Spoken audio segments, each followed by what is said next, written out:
Welcome to G Fun Facts Online. Today, we're diving into the brain to explore a new frontier in the fight against one of the most challenging neurodegenerative disorders, Parkinson's disease.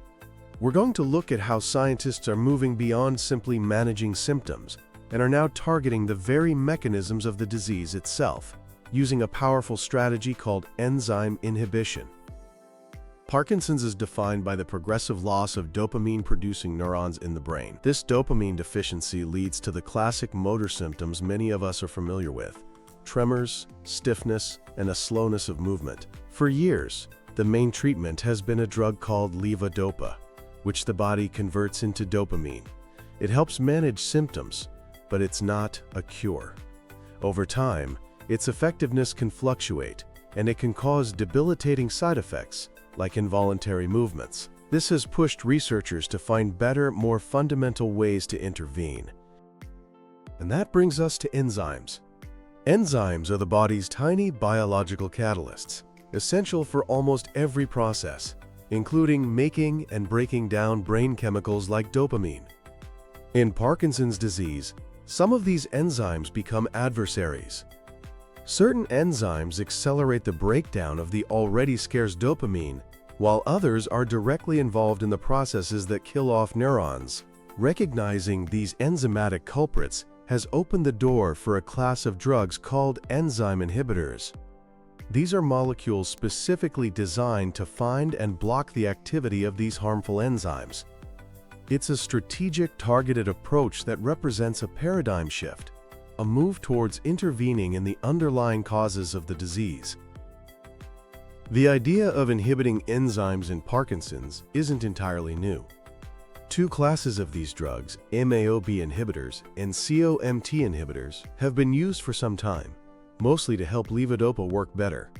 Let's start with monoamine oxidase B, or MAO-B, inhibitors. MAO-B is an enzyme that's a major player in breaking down dopamine in the brain. In a brain already low on dopamine, MAO-B's activity just makes things worse. So MAO-B inhibitors do exactly what their name says. They block this enzyme. This prevents dopamine from being degraded, effectively increasing its levels and availability in the brain. This helps ease motor symptoms and can sometimes reduce the amount of levodopa a patient needs. Beyond just boosting dopamine, there's a theory that MAO-B inhibitors might be neuroprotective. When MAO-B breaks down dopamine, it creates toxic byproducts like hydrogen peroxide, which cause oxidative stress and damage neurons. So by blocking MAO-B, you might also be reducing this toxic cascade. While animal studies look promising, we're still waiting for conclusive proof of this disease-modifying effect in humans. There are three key MAO-B inhibitors you might hear about. First is selegiline, one of the earliest to be approved. It's used on its own in early Parkinson's or with levodopa in later stages to smooth out its effects. Then there's rasagiline, a more potent second-generation inhibitor. The famous TEMPO study suggested that starting rasagiline early might actually slow the rate of disease progression, though this is still a hot topic of research. The newest is sulfonamide, which has a dual mechanism of action, also affecting glutamate release. It's particularly good at increasing the on-time periods of good symptom control without making dyskinesia worse. Now let's talk about the second established class, catechol-O-methyltransferase, or COMT, inhibitors. When you take levodopa, you also take another drug, carbidopa, to stop it from converting to dopamine in your body before it reaches your brain. When that happens, the COMT enzyme becomes the primary pathway for breaking down levodopa in the periphery. COMT inhibitors block this peripheral breakdown. The result is that more levodopa actually crosses the blood-brain barrier where it's needed. This extends the life of each levodopa dose, making it a huge help for patients who experience wearing-off phenomena, where their symptoms return before it's time for their next pill.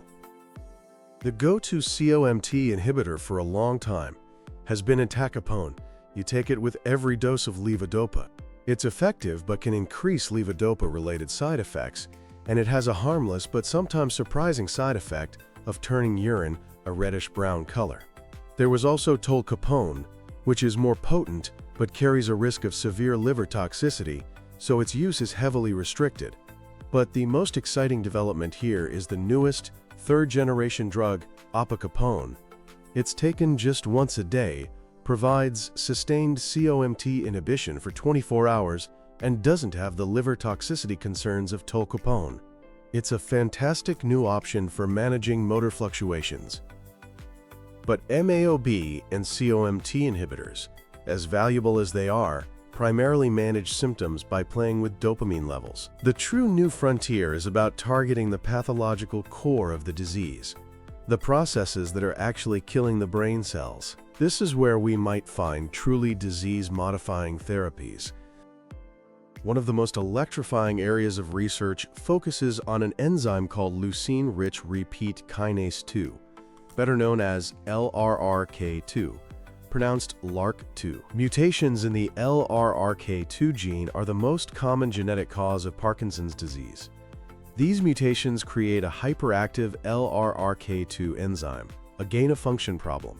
This overactive enzyme is believed to disrupt mitochondria, interfere with cellular transport, and promote the buildup of alpha-synuclein, the toxic protein that clumps together to form the Lewy bodies characteristic of Parkinson's.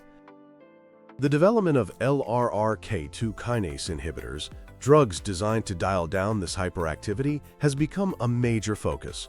And here's the really hopeful part. Studies show that the LRRK2 enzyme is also overactive in people with regular, non-genetic Parkinson's. This means a successful LRRK2 inhibitor could potentially treat a huge portion of all Parkinson's patients, not just those with a specific gene mutation. Several of these drugs are now in clinical trials. Denali Therapeutics, in partnership with Biogen, is advancing a drug called BIIB-122, formerly known as DNL-151. It's currently in large-scale phase 2 and 3 trials for people with both genetic and idiopathic Parkinson's. While early animal studies raised some safety concerns about effects on the lungs and kidneys, researchers have become much better at selecting doses that appear to be safe and effective in humans. The second major frontier is just as fascinating and targets an enzyme called glucocerebrosidase, or GCase. Here, the strategy is flipped. We don't want to inhibit this enzyme, we want to boost it. Mutations in the GBA1 gene, which provides the instructions for making the GCase enzyme, are the single most significant genetic risk factor for Parkinson's. These mutations lead to a deficiency in GCase, which is a critical enzyme for the cell's waste disposal system, the lysosomes. This creates a vicious cycle. Reduced GCase activity means the lysosomes can't clean up cellular junk properly, which leads to a buildup of toxic alpha-synuclein. In turn, the buildup of alpha-synuclein further impairs the GCase enzyme's function. It's a downward spiral that drives neurodegeneration. And again, this isn't just a problem for people with the GBA1 mutation. Reduced GCase activity is also seen in the brains of people with sporadic Parkinson's. The therapeutic approach is to enhance GCase activity. One of the most talked about candidates for this is a drug you may have used before, Ambroxol. It's a common cough medicine that has been repurposed because it can act as a molecular chaperone for the GCase enzyme, helping it fold correctly and work better. Early clinical trials have shown it's safe and can successfully increase GCase levels in the spinal fluid of Parkinson's patients. A huge phase 3 trial called ASPRO-PD is now underway to see if it can actually slow the disease's progression. Not all attempts have been successful, which is a normal part of science. A drug called venglustat, which worked through a different mechanism to reduce the substrate GCase axon, unfortunately failed in a phase 2 trial. But even failures like this provide crucial data that guide future research. The future of Parkinson's treatment is moving toward a multifaceted, personalized approach. We can foresee a time where patients will be treated with a cocktail of drugs, established therapies like levodopa and MAO-B inhibitors to manage symptoms, combined with novel, enzyme-targeted therapies like LRRK2 inhibitors or GCase modulators to attack the disease at its roots. Genetic and biochemical profiling will allow doctors to match the right treatment to the right patient. While significant challenges remain, the pace of discovery in enzyme inhibition offers real, tangible hope. We are on the verge of a new era in the fight against Parkinson's disease, an era where we might finally be able to do more than just manage symptoms. We might be able to fundamentally alter the course of this devastating illness. Thank you for tuning in to G Fun Facts Online.